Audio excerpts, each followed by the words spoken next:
America hides its strangest celebrations in plain sight. Beyond the well-known holidays, small towns across the country host festivals dedicated to the wonderfully weird.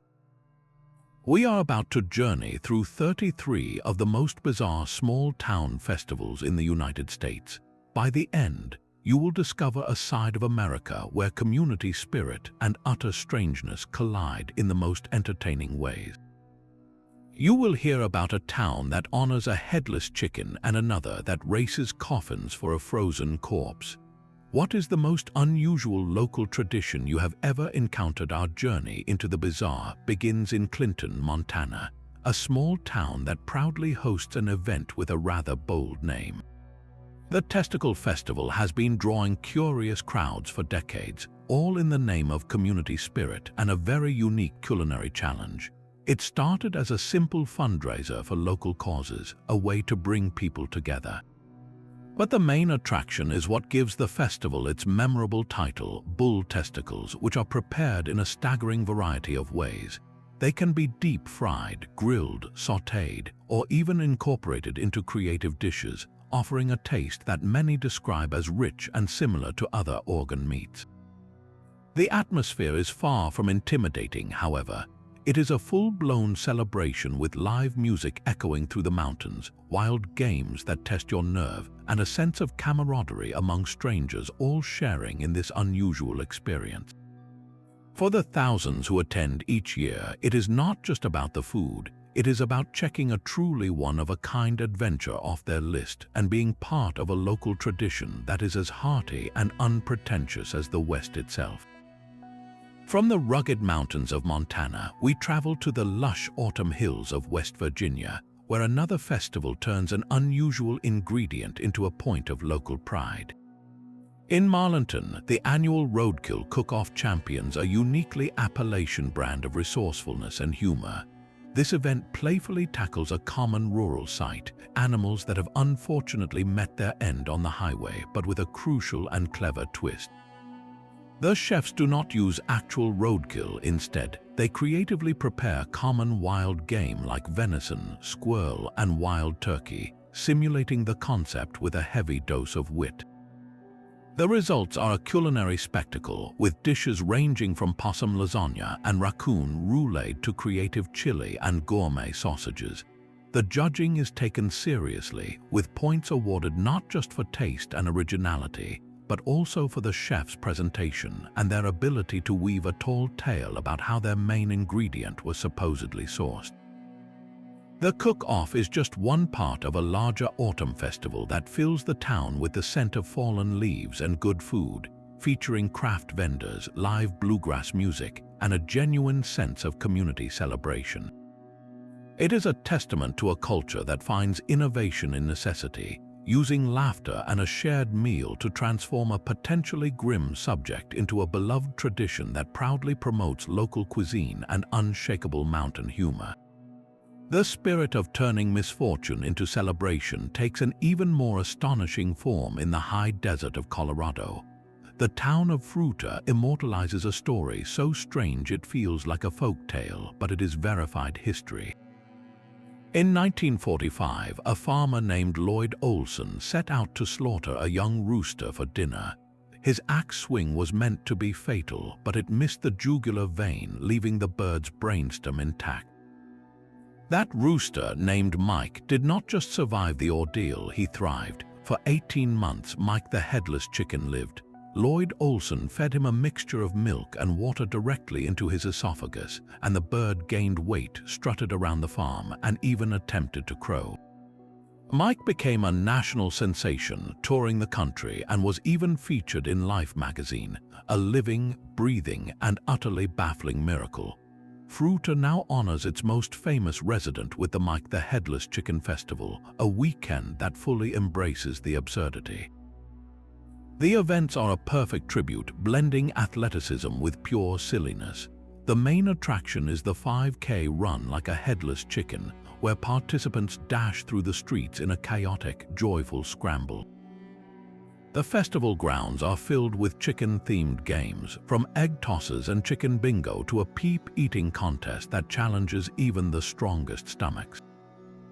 Live music fills the air, local artists sell their wares, and the entire town comes together to celebrate a legacy of resilience and sheer weirdness. It is more than just a party, it is a community proudly claiming a piece of bizarre American history, proving that sometimes the most unforgettable legends are the ones that defy every logical explanation. Death is not always a somber affair in the small mountain town of Nederland, Colorado. Here, a legend resting in a tough shed on a hillside has inspired one of the most uniquely macabre celebrations in the world, the Frozen Dead Guy Days. The story begins with a Norwegian man named Brito Morstol, who passed away in 1989. His grandson, Trygve Borge, had his grandfather's body cryogenically frozen in Norway before shipping him to the United States, eventually storing him in dry ice inside a shed behind his mother's house in Nederland.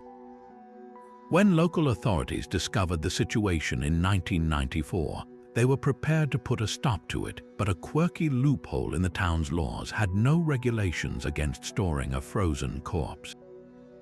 Brito Morstol became a local secret and then a full-blown celebrity. The town decided to lean into its strange claim to fame, creating a festival that honors the chilling tale with warmth and wild humor. The events are a bizarre tribute to the frozen grandfather. Teams compete in coffin races where they build elaborate, wheeled coffins and push them at high speeds down the main street, with one rider bravely lying inside. The bravest, or perhaps most foolish, participants take a polar plunge into a freezing lake, a direct nod to the festival's icy theme.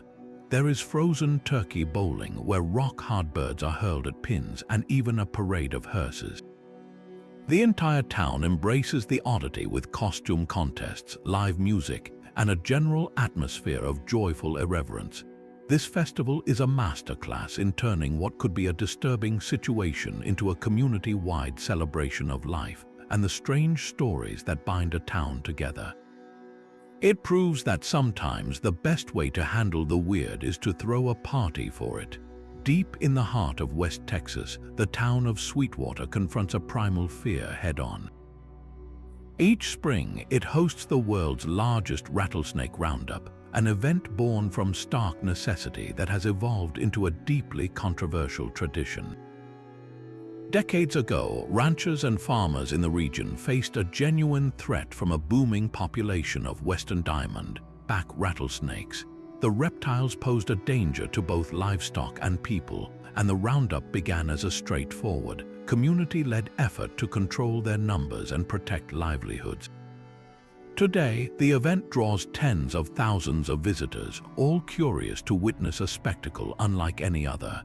The central arena is a pulsating hub of activity where professional hunters bring in thousands of pounds of captured snakes. Crowds gather to watch daring handlers demonstrate safe capture techniques. Their movements a delicate dance with venomous consequences. One of the most critical demonstrations is the milking process, where a snake's fangs are carefully guided over a glass beaker to extract its venom. This venom is not wasted. It is a vital resource shipped to laboratories where it is used to create life-saving antivenom, a point organizers emphasize strongly. For the truly adventurous, food stalls offer a chance to sample the main attraction, with fried rattlesnake meat served up as a chewy, fish-flavored delicacy. Yet, beneath the carnival atmosphere and claims of public service, a fierce debate simmers. Conservation groups and many herpetologists argue that the scale of the roundup is ecologically damaging, depleting local rattlesnake populations and disrupting the delicate balance of the desert ecosystem. They question the methods of capture and the ethics of the event's central spectacle. The festival stands as a complex and divisive chapter in our tour of the weird, a place where age-old fears and practical needs clash with modern environmental concerns, leaving everyone to wonder about the true cost of a tradition built on the back of a feared predator. While one town grapples with a predator, another builds an empire on a fruit. In the small western Kentucky city of Fulton, a different kind of royalty reigns supreme, one crowned with fruit and celebrated with pudding. The International Banana Festival might sound like a tropical daydream, but its roots are firmly planted in the town's unique and pivotal role in American commerce. For decades, Fulton was a crucial banana ripening district, a northern gateway where trains carrying green bananas from Central and South America would arrive. The bananas were unloaded into massive ripening rooms before being distributed across the Midwest, making the humble fruit the town's economic lifeblood. To honor this heritage, the community created a festival that is as wonderfully eccentric as it is sweet. The event's undeniable centerpiece is the creation of the world's largest banana pudding, a colossal confection that requires thousands of pounds of vanilla wafers, fresh bananas, and a custard mixed in a vat so large you could almost swim in it. This record-breaking dessert is more than a spectacle, it is a shared treat for the entire community. The whimsy continues on the runway with the festival's famous banana fashion show, where local designers unveil stunning gowns and dapper suits crafted entirely from banana-related materials, from dried peels and faux fruit to vibrant yellow fabrics. The entire celebration builds toward the coronation of the Banana Queen, a scholarship pageant that has been a cherished tradition for generations, celebrating the poise and talent of local young women. This isn't just a quirky party, it is a town's heartfelt tribute to the fruit that shaped its identity, a joyful embrace of a legacy that proves even the most ordinary of objects can become the center of an extraordinary celebration. The salty air of Corpus Christi carries echoes of pirate lore, but its Buccaneer Days celebration is far more than a simple costume party. While many coastal towns host pirate-themed events, this Texas festival dives headfirst into a world of orchestrated chaos and quirky traditions that blur the line between history and hilarity. The festivities kick off with a spectacle on the water, where meticulously crafted replica ships engage in mock naval battles. Cannons roar, sending plumes of water into the air, as pirates swing from rigging and clash swords on decks, all for the roaring approval of the crowds gathered on the shore. This is not just a show, it is an invitation to step into a swashbuckling story. On land, the adventure continues with a walk the plank competition that pushes bravery and balance to their limits. Contestants don their best pirate garb to traverse a narrow, wobbly beam suspended over a waiting pool of water, their desperate attempts to stay dry providing endless entertainment and a true test of their inner buccaneer. Yet the most bizarre and beloved ritual is the symbolic capture of the city's mayor. In a brilliantly theatrical stunt, a band of rowdy pirates storms a city council meeting or ambushes the mayor in a public place, taking him hostage to the delight of the entire town. This playful coup sets the stage for the festival's grand finale, where the mayor is only released after promising a weekend of merriment for all. It is a perfect blend of historical reenactment and local fun, a community-wide inside joke that transforms city officials into comic villains and citizens into a gleeful pirate crew, proving that even civic duty can be an adventure when you're willing to embrace the absurd. But for a true test of good humor, you need to visit a town that throws a party for its tormentor. In Clute, Texas, the air is thick with more than just humidity each summer. It buzzes with the sound of celebration for one of nature's most persistent pests. The Great Texas Mosquito Festival transforms the universal annoyance of mosquito bites into a weekend of hilarious and surprisingly educational fun. The festivities kick off with the one-of-a-kind mosquito calling contest, where participants take to the stage not to swat the insects but to summon them. They use everything from bizarre vocal impersonations of the insect's high-pitched whine to elaborate homemade devices, all in an effort to prove they have the most enticing mosquito call in all of Texas. The whimsy reaches its peak with the crowning of the festival's royalty, Mr. and Ms. Mosquito. Contestants don elaborate costumes crafted from pipe cleaners, mesh, and giant wings, competing for the title by showcasing their best mosquito-themed attire and personality. Yet beneath the laughter and the costume contests lies a serious purpose. Local health officials and entomologists are on hand with informative booths, teaching families about effective mosquito control, the importance of eliminating standing water, and how to protect themselves from diseases the insects can carry. It is a masterclass in turning a public health nuisance into a community-wide teachable moment, wrapped in a package of pure, unadulterated silliness. This festival proves that sometimes the best way to deal with an irritant is not to fight it, but to laugh in its face, put on a giant wing costume, and throw it a birthday party. The dusty quiet of a remote Nevada desert town can be deceiving. For 51 weeks of the year, Yerington is a peaceful, sparsely populated dot on the map, a place of wide open skies and a slow, steady pace. But for one weekend each summer, that tranquility is utterly shattered by the arrival of the night in the country music festival. This is not just a small town street dance. It is a full-blown musical invasion that swells the local population by thousands, transforming empty fields into a temporary city of RVs, tents, and roaring crowds. The sheer scale of it creates a bizarre, almost surreal spectacle where the sounds of top country acts echo against the barren desert mountains, and the scent of barbecue and beer mixes with the dry desert air. Long-time residents brace for the annual flood, a wave of boot-scooting visitors that completely takes over, turning their quiet home into the unlikely epicenter of a major cultural event. It is a testament to the power of music and community, a strange and wonderful anomaly where the heartland of country finds its loudest voice not in Nashville, but in the middle of nowhere, proving that sometimes the biggest parties happen in the places you would least expect. The silence of the desert can hide incredible secrets, and no town knows this better than Roswell, New Mexico. Here, the line between fact and fantasy doesn't just blur, it vanishes entirely during the annual UFO festival, a celebration born from a single, world-famous incident. In the summer of 1947, something crashed on a remote ranch near town. The United States military initially stated they had recovered a flying disc, only to quickly retract the statement and claim it was merely a weather balloon. That official reversal, more than the crash itself, ignited decades of speculation, conspiracy theories, and an enduring global fascination with the possibility that we are not alone.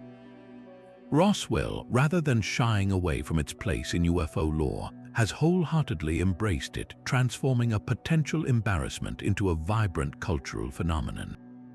The town fully leans into its extraterrestrial identity, with streetlights shaped like alien heads and shops selling every conceivable piece of alien-themed merchandise. The festival itself is a spectacularly quirky gathering that welcomes true believers, curious skeptics, and families just looking for a uniquely fun time.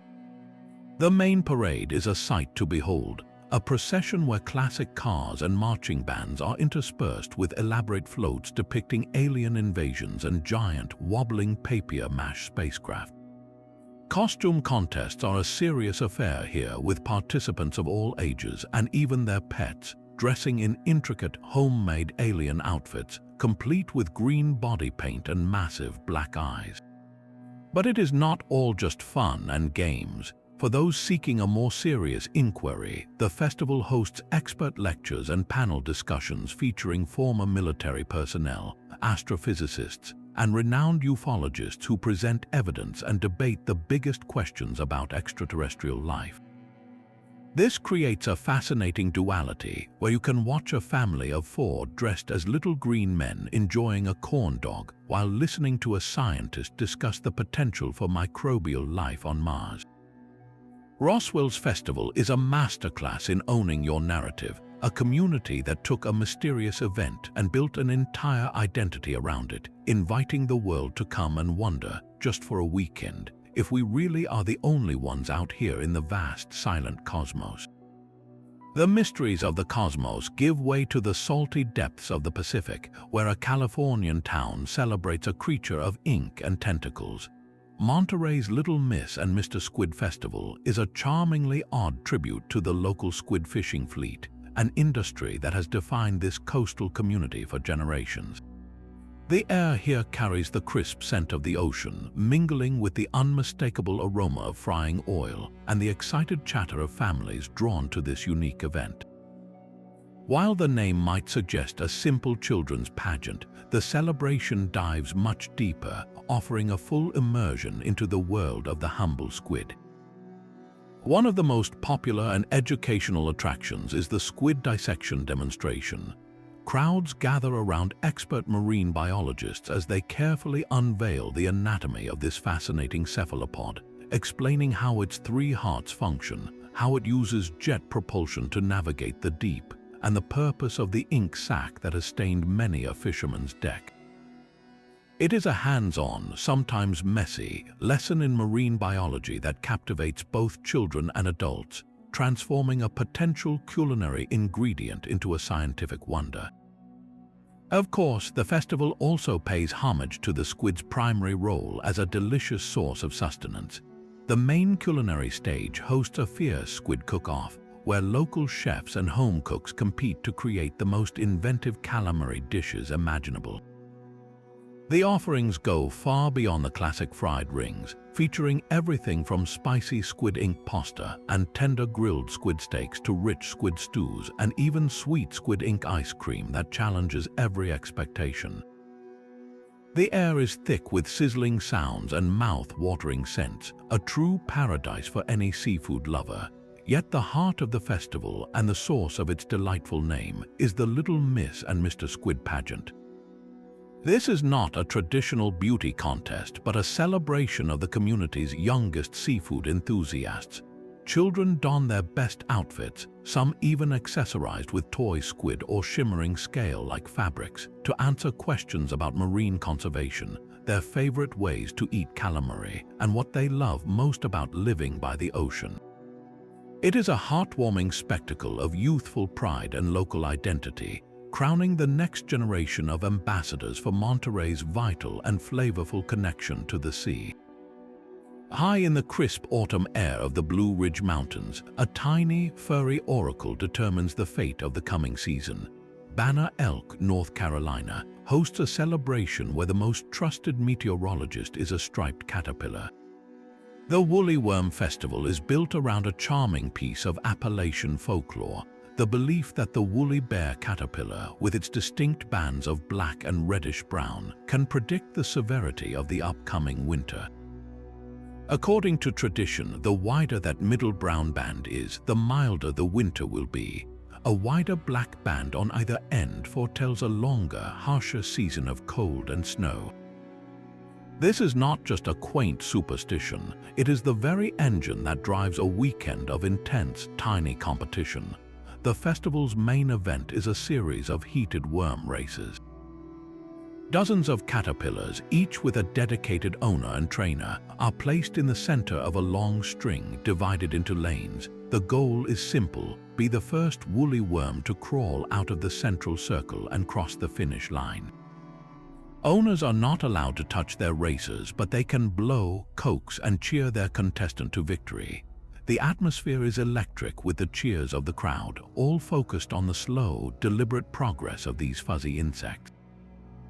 The winner of the Grand Championship race is then taken to the main stage for the season's official forecast.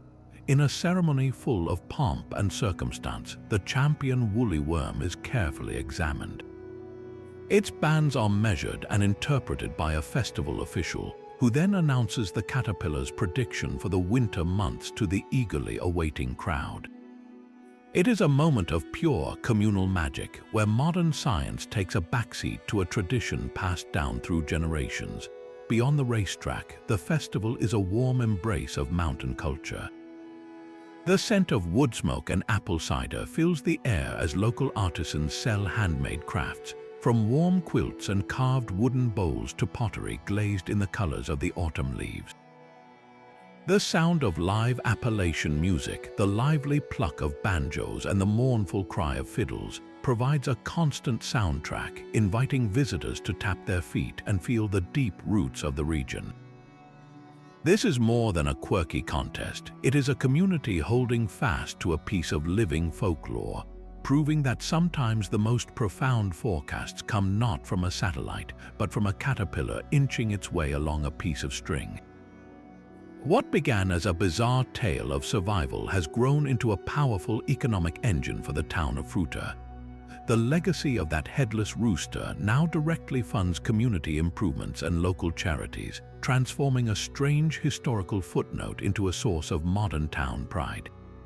The annual festival injects a significant surge of revenue into local businesses, with hotels booked solid for the weekend and restaurants serving thousands of visitors eager to sample the town's hospitality alongside their chicken-themed fun.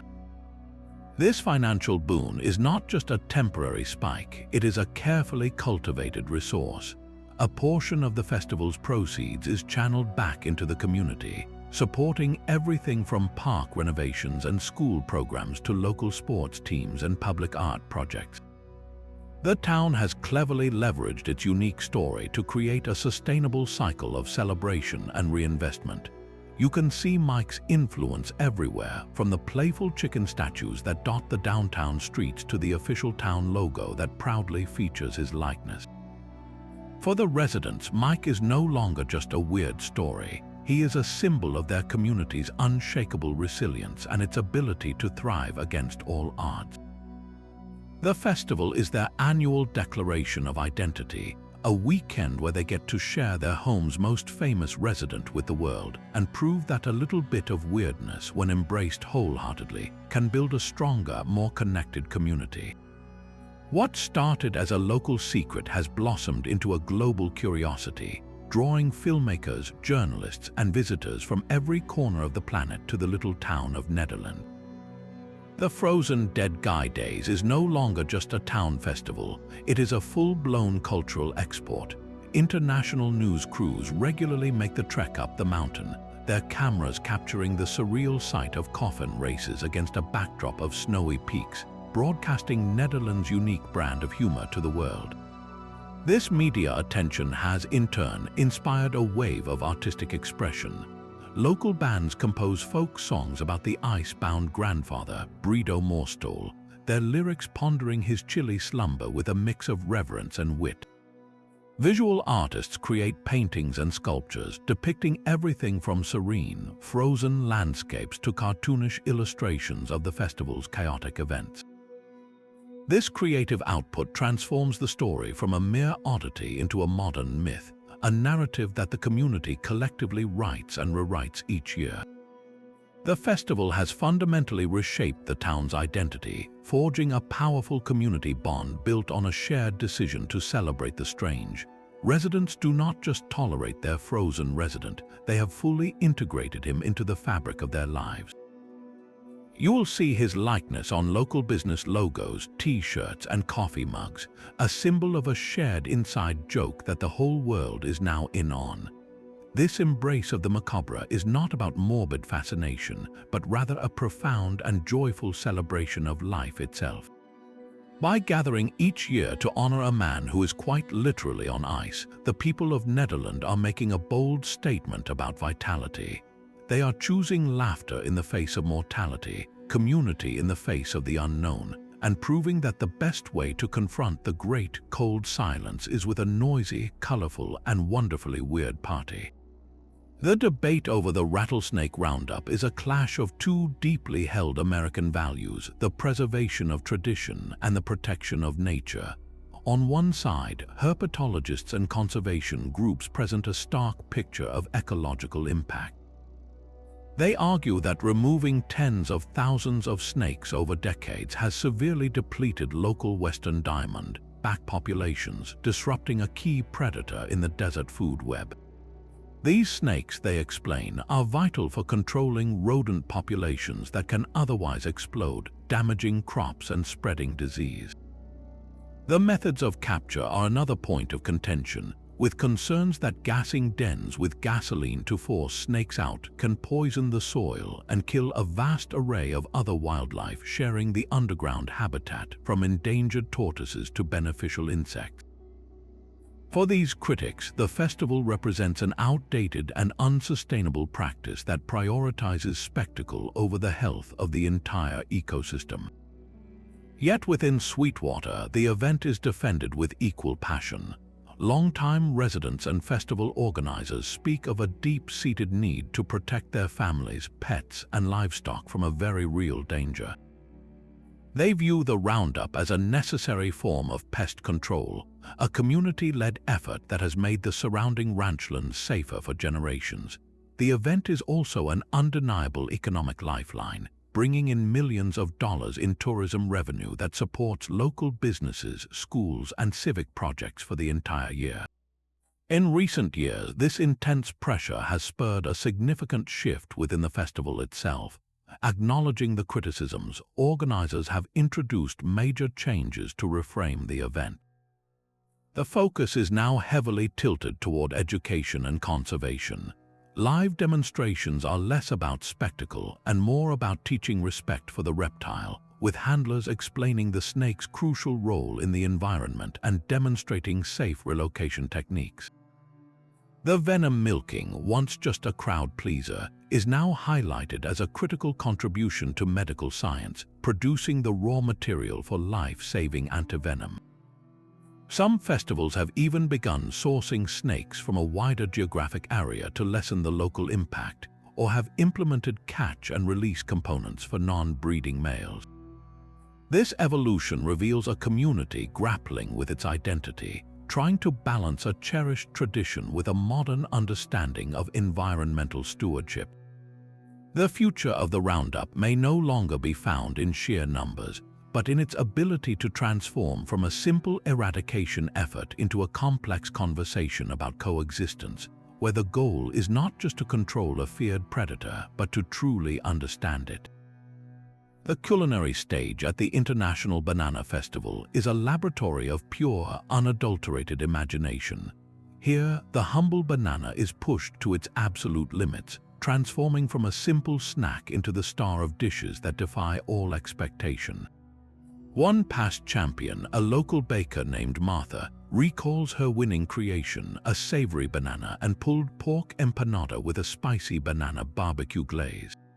She explains that her process began with spotting a pile of overripe, discounted bananas at the grocery store, seeing not waste but potential. The key, she says, was balancing the fruit's natural sweetness with smoky chipotle and a touch of apple cider vinegar to cut through the richness. Her kitchen became a test site for weeks, with her family acting as reluctant but honest taste testers for everything from banana-infused meatloaf to a disastrous banana and anchovy pizza. This iterative, often messy, process is the heart of the competition. Another contestant, a high school science teacher, took a more analytical approach to create his award-winning banana sushi. He meticulously deconstructed the fruit, using thin slices of it as the rice, and wrapping it around a core of peanut butter-filled celery sticks, then dusting the entire roll with crushed peanuts and a drizzle of soy sauce for that authentic umami kick. The entries are a spectacle in themselves, ranging from elegant banana tempura with a ginger wasabi dip to a hearty banana and black bean chili that surprises with its depth of flavor. There are banana-stuffed sausages, shimmering golden loaves of banana bread studded with unexpected ingredients like jalapenos or bacon, and even delicate, flaky pastries filled with a creamy banana and goat cheese mixture. Each chef is a pioneer in this niche world of gastronomy, proving that this familiar yellow fruit possesses a versatility few of us ever dare to explore. Their creations are more than just recipes, they are edible arguments for seeing the world and your fruit bowl in a completely new way. Mike's survival was not a supernatural miracle, but a freak accident of avian anatomy. The key lies in the unique structure of a chicken's brain. A chicken's skull houses two primary control centers, the cerebrum, which handles higher functions like thought and fear, and the brainstem, located at the very back of the skull, which manages all the essential automatic functions for life. This includes breathing, heart rate, reflexes, and balance. When Lloyd Olson swung his axe, his aim was slightly off. The blade missed the jugular vein, which is why Mike did not bleed out immediately, and it sliced through the cerebrum but left the brainstem almost entirely intact. Veterinarians explain that the brainstem can function independently, acting as the body's autopilot. This is why a decapitated chicken's body can still run around, a phenomenon farmers have observed for centuries. In Mike's specific case, the brainstem was undamaged, and the axe's cut actually cauterized many of the blood vessels, preventing a fatal hemorrhage. With his brainstem still sending signals, Mike's heart continued to beat, his lungs kept drawing air, and his digestive system could still process food. Lloyd Olson's care was the other half of the equation. He fed Mike a mixture of milk and water directly into his esophagus using a small eyedropper. He also manually cleared the bird's trachea of mucus with a syringe, essentially performing the duties Mike's missing head and beak could no longer manage. This combination of precise anatomical luck and dedicated human intervention created the perfect, bizarre storm that allowed Mike to live for 18 months. His story is a strange intersection of folklore and physiology, a true account that sounds like a tall tale, grounded in the very real and resilient biology of the humble chicken. Walking into the heart of Nederland during frozen dead guy days is like stepping into a cheerful, chaotic alternate universe. The cold mountain air is thick with the scent of frying food and the sound of laughter, a stark contrast to the solemnity you might expect from an event centered on a corpse. You find yourself surrounded by a wildly eclectic mix of people, from college students in elaborate zombie makeup and families with toddlers dressed as tiny undertakers, to groups of seniors bundled in parkas, their eyes twinkling with amusement at the spectacle. The energy is infectious, a collective agreement to abandon all seriousness for a weekend. One of the most memorable moments happens near the coffin racetrack, where you witness a team of engineers from Boulder arguing good-naturedly with a group of local artists about the aerodynamic properties of their hastily constructed, glitter-covered coffin. They are not just competing, they are collaborating in the shared spirit of absurdity. Later, you might find yourself in a long line for hot chocolate next to a man who introduces himself as a cryonics enthusiast from Florida, here on a pilgrimage. He speaks with earnest passion about the science of preservation, while just a few feet away, someone in a full Yeti costume is attempting the polar plunge, their triumphant roar echoing across the frozen lake. These bizarre interactions are the true heart of the festival. It is a place where strangers become fast friends over a shared laugh at the sheer weirdness of it all, where the boundary between participant and spectator completely dissolves, and everyone becomes a character in the ongoing, wonderfully strange story of the frozen grandfather. The creativity on display at the Roadkill cook-off would put any five-star restaurant to shame. Past champions have turned ordinary game into extraordinary plates, each with a story as rich as the flavors. One celebrated winner was a dish whimsically named Swamp Thing Surprise, which featured slow-braised wild boar shoulder. The chef, a retired school teacher named Betty, sourced the boar from a local hunter who managed the overpopulated species on his land. She marinated the meat for 2 full days in a blend of apple cider vinegar, wild mountain thyme, and a secret mix of spices, then cooked it for hours until it fell apart with the touch of a fork. She served it over a bed of stone-ground grits with a side of pickled wild ramps, creating a perfect balance of rich, savory, and tangy flavors that wowed the judges. Another crowd favorite was a delicate appetizer called High Country Squirrel Nuggets. The chef, a young forestry student, used squirrel meat, which tastes like a cross between dark chicken and rabbit, from animals harvested during the legal hunting season. He brined the meat first to ensure tenderness, then battered it in a mixture of crushed saltine crackers and cornmeal before deep frying it to a perfect golden brown.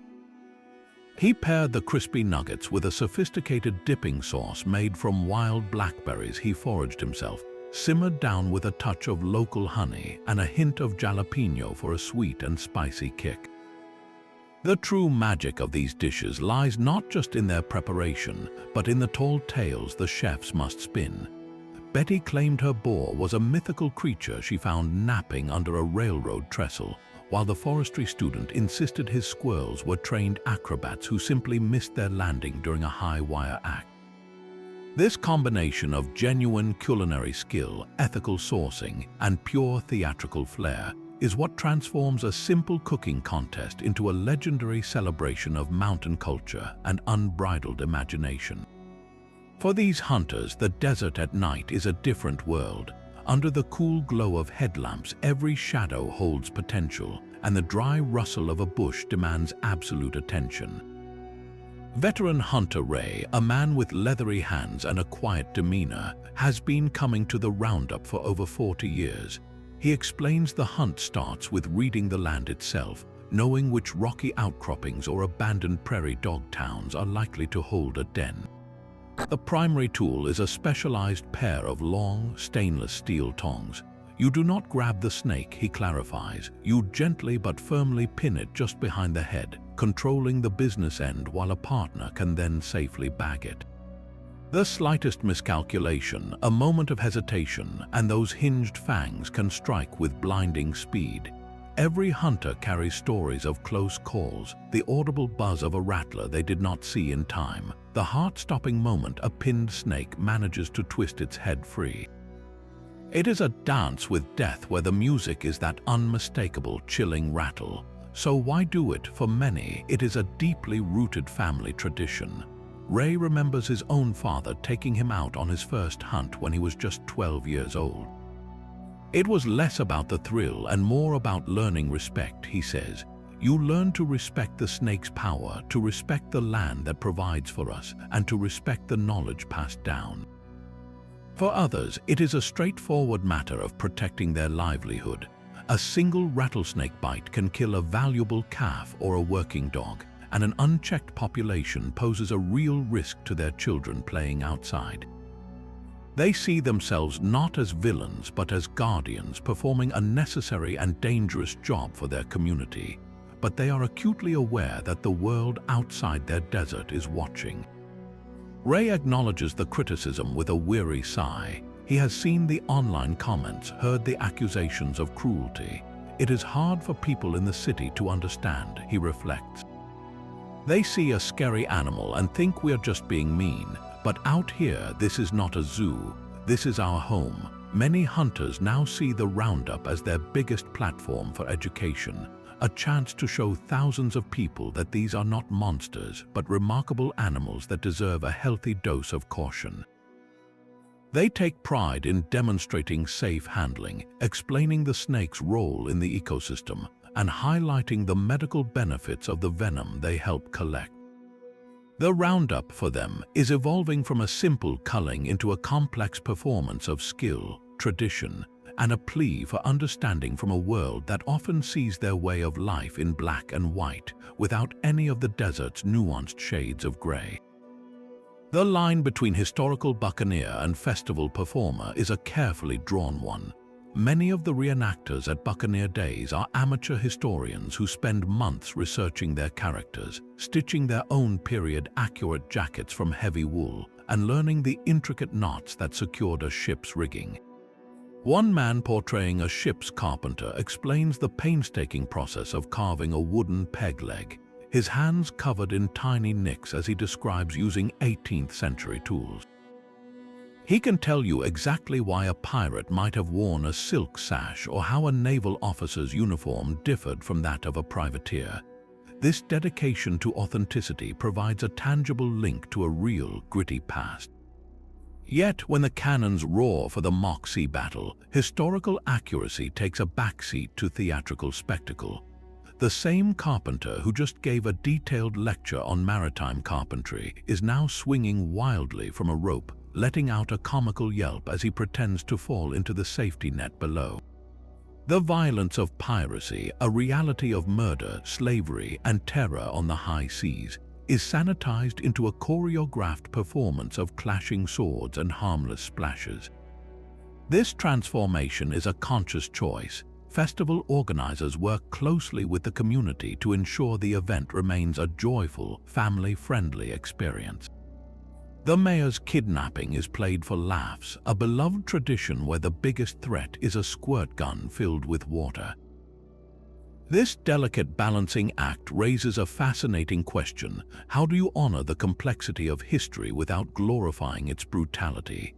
The answer lies in the laughter of children watching the pirate parade, their eyes wide not with fear but with delight at the sight of a man in a fluffy parrot costume. The festival does not aim to be a documentary, but rather a gateway, using pure, unadulterated fun to spark a curiosity about the real stories behind the eye patches and Jolly Rogers.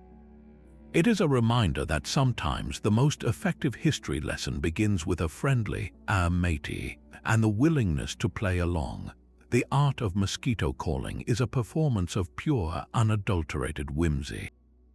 Contestants take the stage one by one, facing a panel of judges who evaluate their calls on 3 critical criteria: volume, authenticity, and creative flair.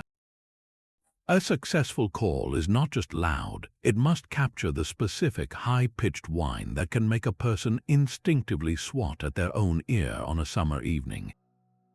One past champion, a retired music teacher named Brenda, revealed her winning technique. She explained that the secret is not in the throat but in the roof of the mouth.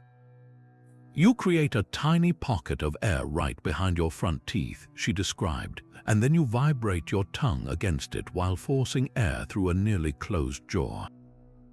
It is a delicate balance, producing a sound that is both incredibly annoying and eerily accurate.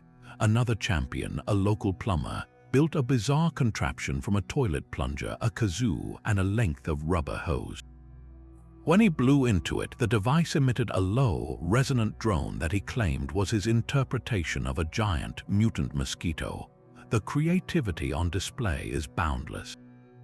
Some callers use modified harmonicas or kazoos, while others rely solely on their vocal cords, producing a symphony of buzzes, whines, and persistent zzz sounds that fill the festival air.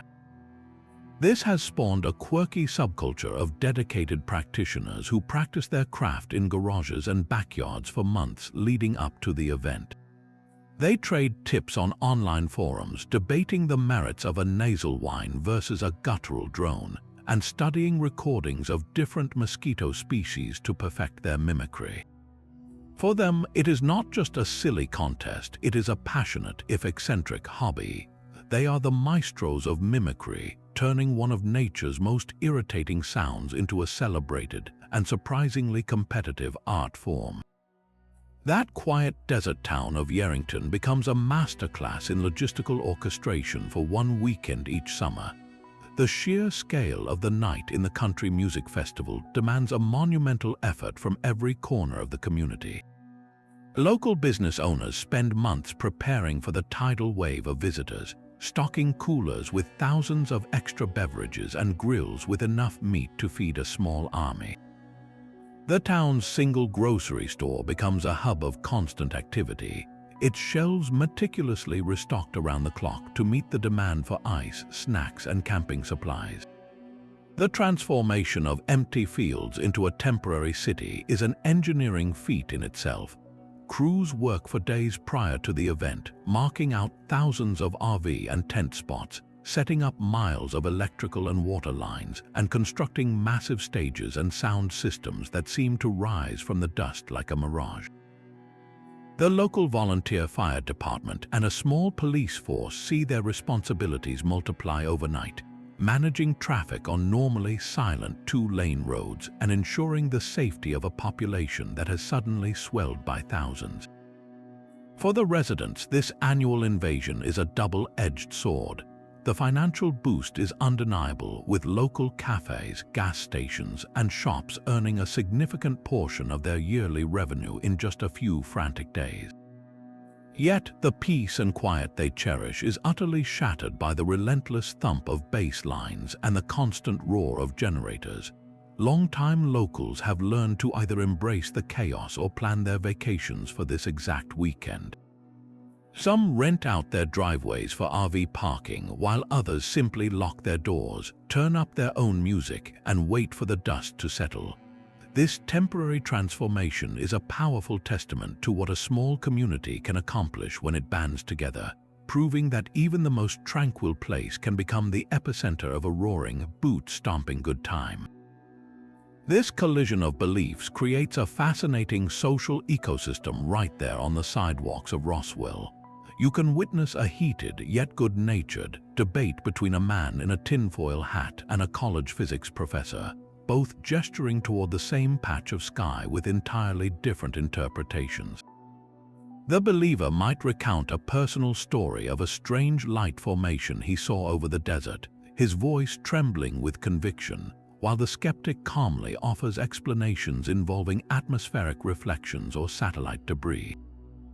These are not arguments but conversations, a rare public space where fringe ideas and mainstream science can mingle without immediate dismissal.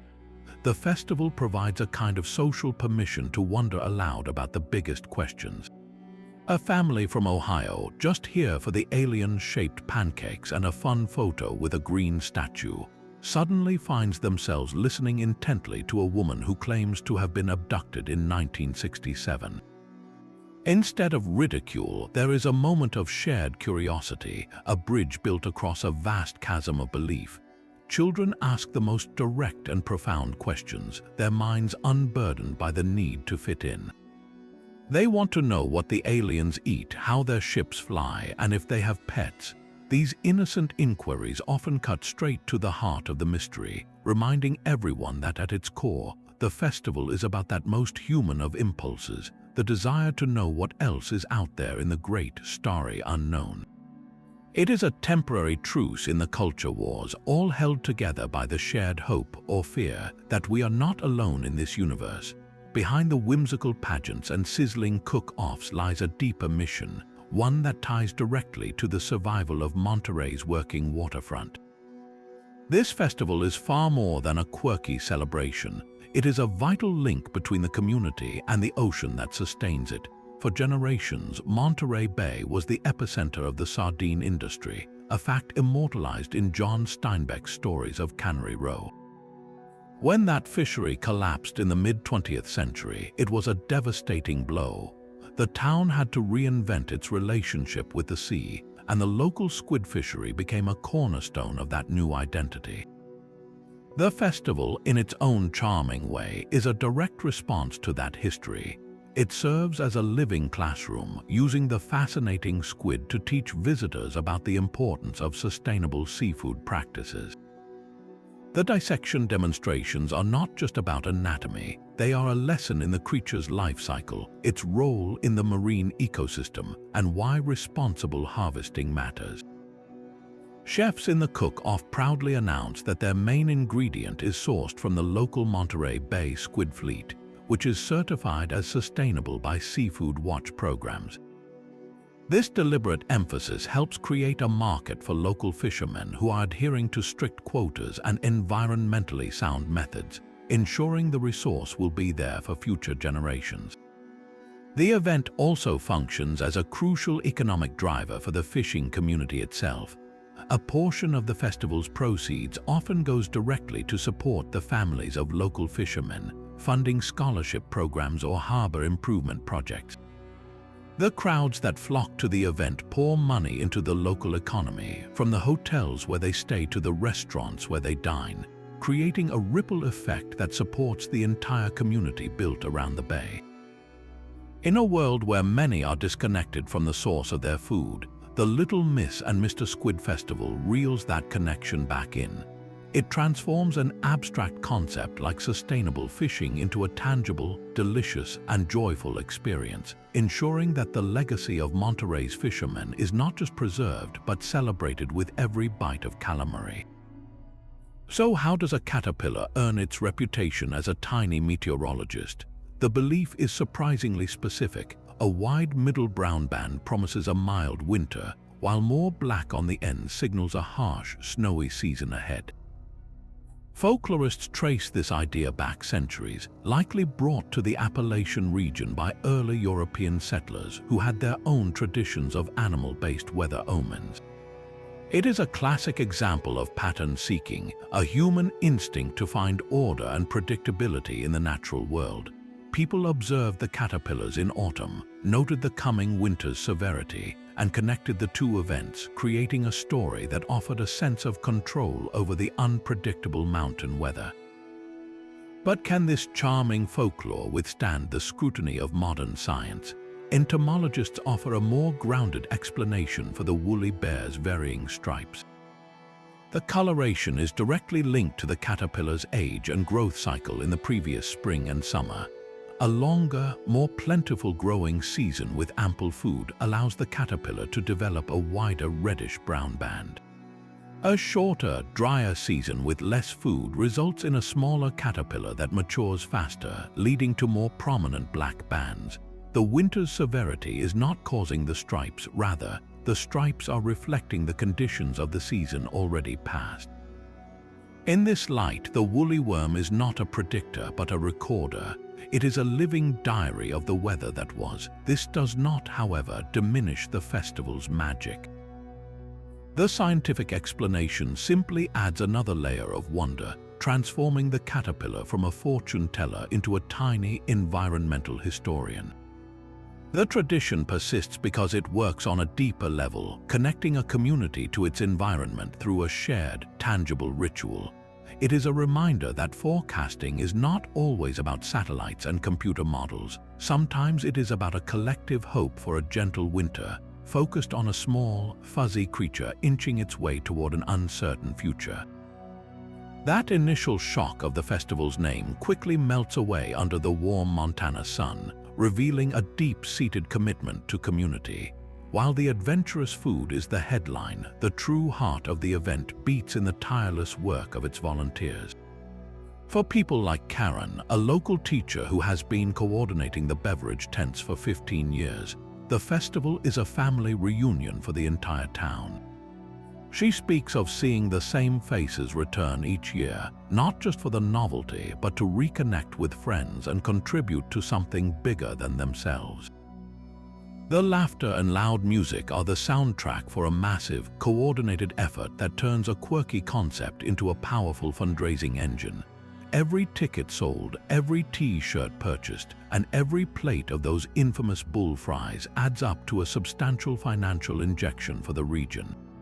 The funds raised are meticulously distributed, supporting everything from new equipment for the volunteer fire department to scholarships for local high school students pursuing agriculture.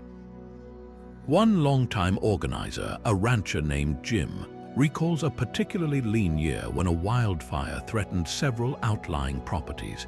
The festival that summer had just wrapped up, and the committee was able to immediately write a check to replace vital firefighting gear that had been lost.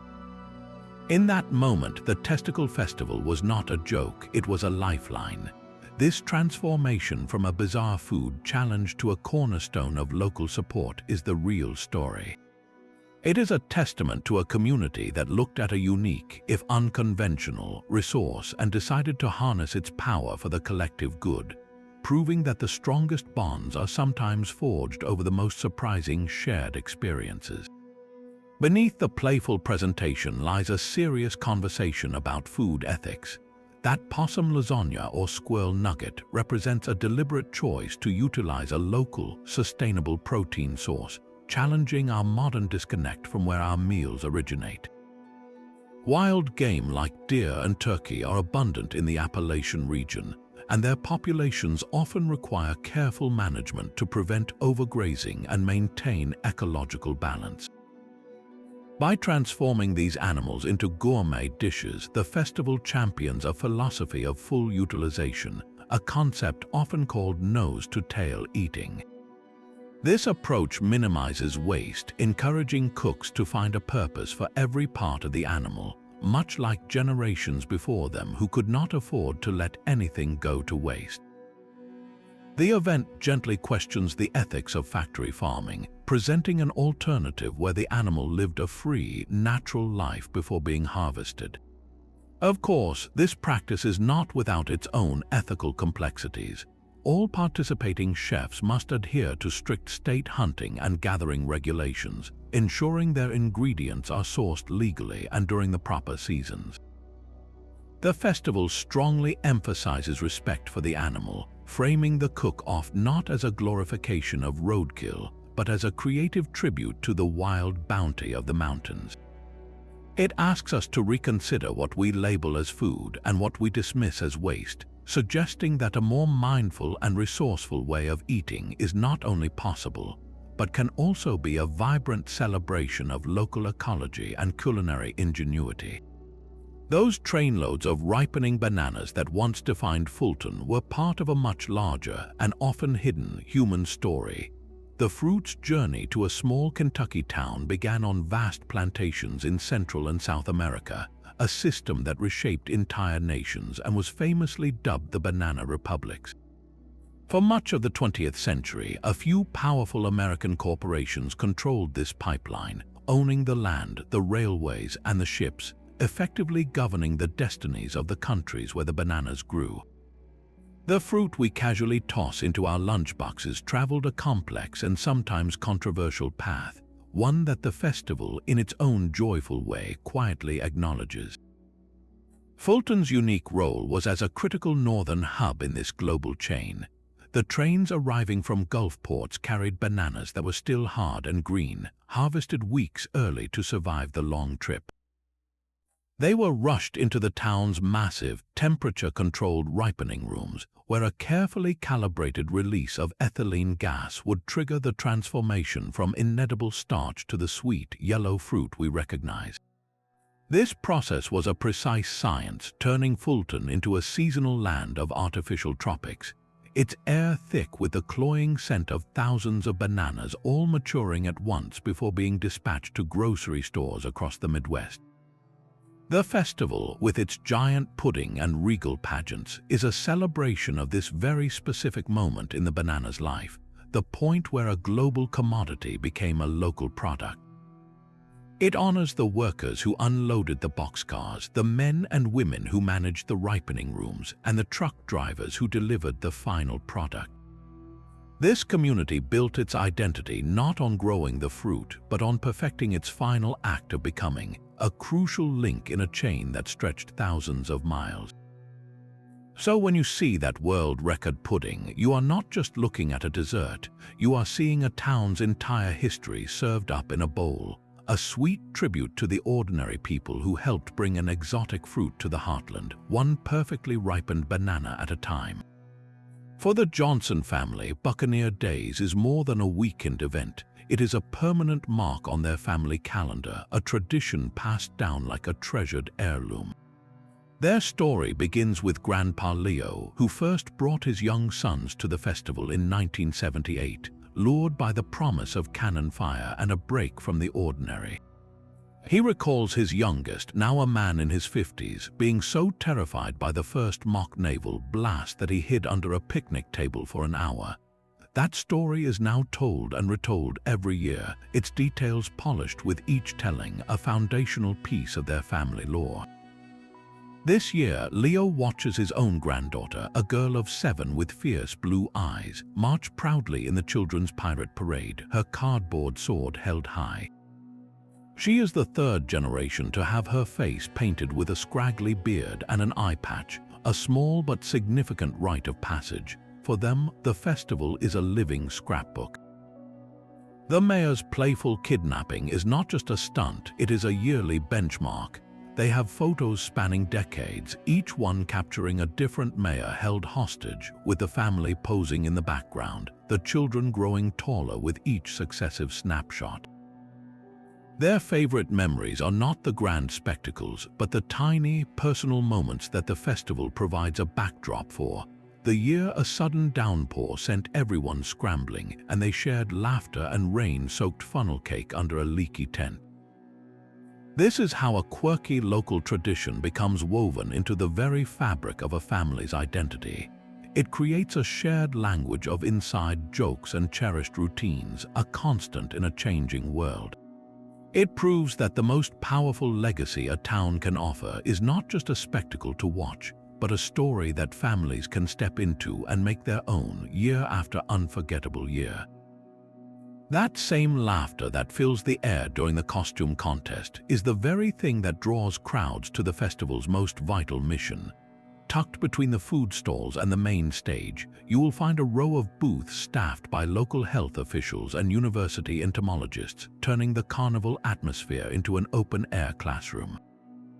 These experts are not here to spoil the fun, but to use the festival's playful energy as a powerful tool for public health. They set up microscopes so children and adults can peer at mosquito larvae wriggling in a water sample, transforming an abstract pest into a fascinating and vulnerable creature. The lesson is simple and direct. This is what you are looking for in your own backyard. They hand out checklists for homeowners detailing how to eliminate breeding grounds by tipping over old flower pots, clearing clogged gutters, and changing the water in bird baths regularly.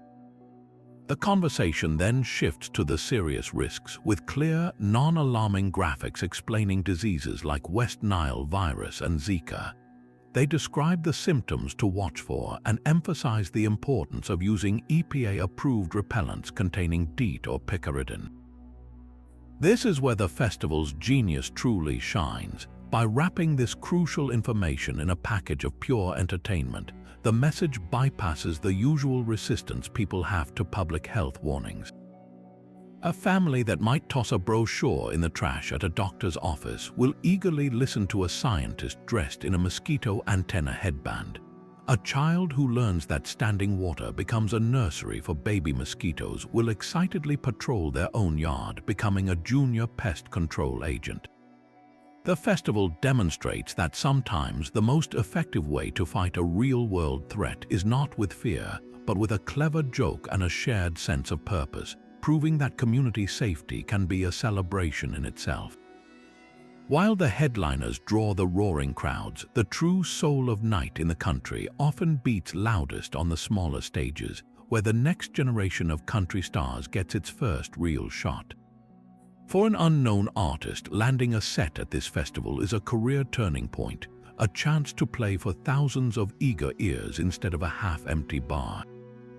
Take the story of singer-songwriter Leela May, who performed here 3 years ago with nothing but a guitar and a handful of original songs.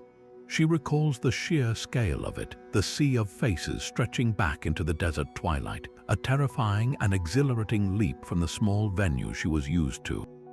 The festival's organizers have a keen eye for raw talent, and they place these emerging artists on curated stages just before the main acts take over, guaranteeing a massive, captive audience. That single performance for Leela was the break she needed.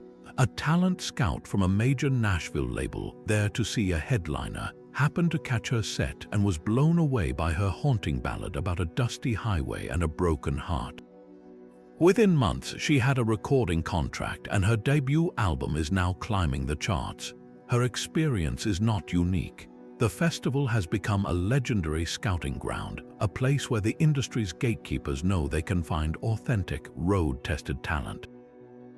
The energy is electric, a symbiotic exchange where the crowd gets to discover their new favorite artist before anyone else, and the performer gets a taste of the big time, their music echoing off the very mountains that inspired it. It is a reminder that the heart of country music is not just in the polished hits, but in the raw, hopeful voices still waiting for their turn in the spotlight. That single, unresolved event in 1947 did not just create a festival, it launched a cultural tidal wave. The Roswell incident became a foundational pillar for the entire science fiction genre, its DNA woven into countless books, films, and television shows. The concept of a government cover-up following a crashed alien spacecraft became a central plot device, a narrative engine that powered everything from The X-Files to the movie Independence Day. You can draw a direct line from the military's initial flying disc statement and subsequent weather balloon retraction to the shadowy conspiracies and men in black that now feel like standard features of our modern mythology. This pop culture feedback loop is the very air the Roswell Festival breathes. The event's parade floats and costume contests are often direct homages to these fictional works, with families dressing up as characters from Stranger Things or building elaborate models of the saucer from Close Encounters of the Third Kind. The festival is a living museum of its own cultural impact, a place where a real-world mystery and its fictional offspring dance together under the New Mexico sun. Local vendors sell novels penned by authors who first learned of Roswell from a late-night movie, and the festival's lecture panels often feature filmmakers discussing how the incident inspired their own stories. This creates a fascinating cycle. The real event inspires fiction, and that fiction, in turn, inspires new generations of believers and curiosity seekers to make the pilgrimage to Roswell, ensuring the town's legacy continues to evolve and expand. It is a testament to the power of a single story, a single question mark in the desert, to capture the global imagination and refuse to let go, proving that the truth, whatever it may be, is sometimes less powerful than the endless, wonderful stories we build upon it. From the deserts of Texas to the mountains of West Virginia, these 33 festivals paint a stunning portrait of American eccentricity. Each celebration, no matter how bizarre its premise, reveals a common thread, an unshakable community spirit that finds joy in the strange and the unique. These towns did not just stumble upon their odd traditions, they chose to embrace them, building entire identities around headless chickens, frozen grandfathers, and racing caterpillars. This is a testament to a particular kind of creativity, one that thrives not in rejection of the unusual, but in its full and joyful celebration. It proves that the heart of American culture beats just as loudly in these small, quirky gatherings as it does in any major metropolis. These festivals are more than just parties. They are declarations of local pride, stories of resilience, and masterclasses in turning the ordinary, or even the macabre, into something magical. So the next time you hear about a town celebrating something utterly inexplicable, remember that you are witnessing a fundamental human impulse, the desire to come together, to laugh, and to create something unforgettable. We would love to hear from you. What is the most wonderfully weird local festival you have ever attended? Share your stories in the comments below. And if you enjoyed this journey through bizarre America, be sure to subscribe for more explorations into the hidden corners of our world.